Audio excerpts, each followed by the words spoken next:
നിങ്ങളുടെ വോയിസ് അവിടെ കേൾക്കും. അത് എൻ്റെ വോയിസ് അല്ല. നിങ്ങളാണ് എനിക്ക് ഡബിങ് കൊടുക്കാൻ പോകുന്നത്. I will move my lips, the language will be yours, of the people. Malayalam, Tamil, Telugu, കന്നഡൻ, ഹിന്ദി എന്ന് ഞാൻ നോക്കുന്നില്ല. Of the people, that language will always win. From Buddha to Christ to Gandhi to anybody on the streets today, they will understand that language. And I will speak that language. And please prompt me if I forget something. I'll speak for you. That's why I'm going there. Beautiful, sir. Any more questions? Samita? Yeah. Sir, വളരെ recently ജോസിനെ appreciate ഉണ്ടായിരുന്നു as an actor, director.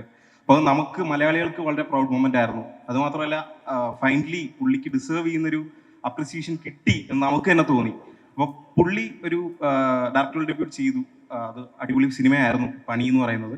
So if is planning to make a second movie as a director and if he calls you for click ഒരു ആക്ടറായിട്ട് ക്ഷണിക്കുവാണെങ്കിൽ will you? അദ്ദേഹം ആദ്യം ചോദിക്കുന്നത് comedy ഫിലിമാണ്. അത് എന്തെങ്കിലും ഡിസ്റ്റർബ് ആവുമോ എന്ന് പറഞ്ഞിട്ട് ഈ പിക്ചറിൽ വിളിക്കില്ല എന്നാണ് ഞാൻ ആലോചിക്കുന്നത്. വിളിച്ചാൽ പോകേണ്ടി വരും. രക്ഷയില്ല. എന്റെ പൊന്നളിയ എന്റെ പണി കളയില്ല കേട്ടോ. Answer one more question. ഇപ്പോ മിനി ടോക്കിംഗ് ഈ ഒരു പ്രൊമോഷണൽ രീതി ഇച്ചിരി ഡിഫറെന്റ് ആയിട്ട് എനിക്ക് തോന്നുന്നു. കാരണം ചുമ്മാ കുറെ പ്രൊമോഷണൽ ഈവെന്റ്സ് നടത്താതെ സംഭാഷണങ്ങളിലൂടെ ആൾക്കാരിലോട്ട് ഇതിന്റെ കണ്ടന്റും പടം എന്താണെന്നൊക്കെ എത്തിക്കുന്നു. അപ്പോ പ്രൊമോഷണൽ ആസ്പെക്റ്റിൽ അല്ലാതെ ജനങ്ങളോട് എന്തെങ്കിലും കമ്മ്യൂണിക്കേറ്റ് ചെയ്യാൻ തോന്നുന്നുണ്ടോ നേഴ്സറിയായിട്ട്? സിനിമയെ കുറിച്ച് അല്ലാതെ എന്തെങ്കിലും പ്രൊമോഷണൽ ആസ്പെക്ട് ഇല്ലാതെ? So what you're telling is like cinema community, സിനിമയെ കൂടെ എന്തെങ്കിലും പറയുന്നുണ്ടോ? ഒരുപാട്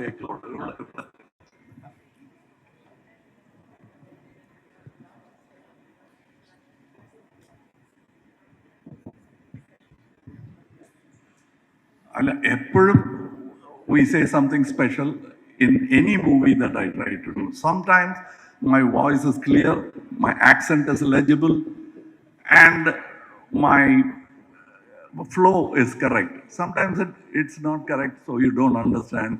That's my fault. But in this film, I think many experts have joined hands to make you see our point of view. This is our point of view about life of crime and the thugs involved in it. So we'll sum it up. Okay, one.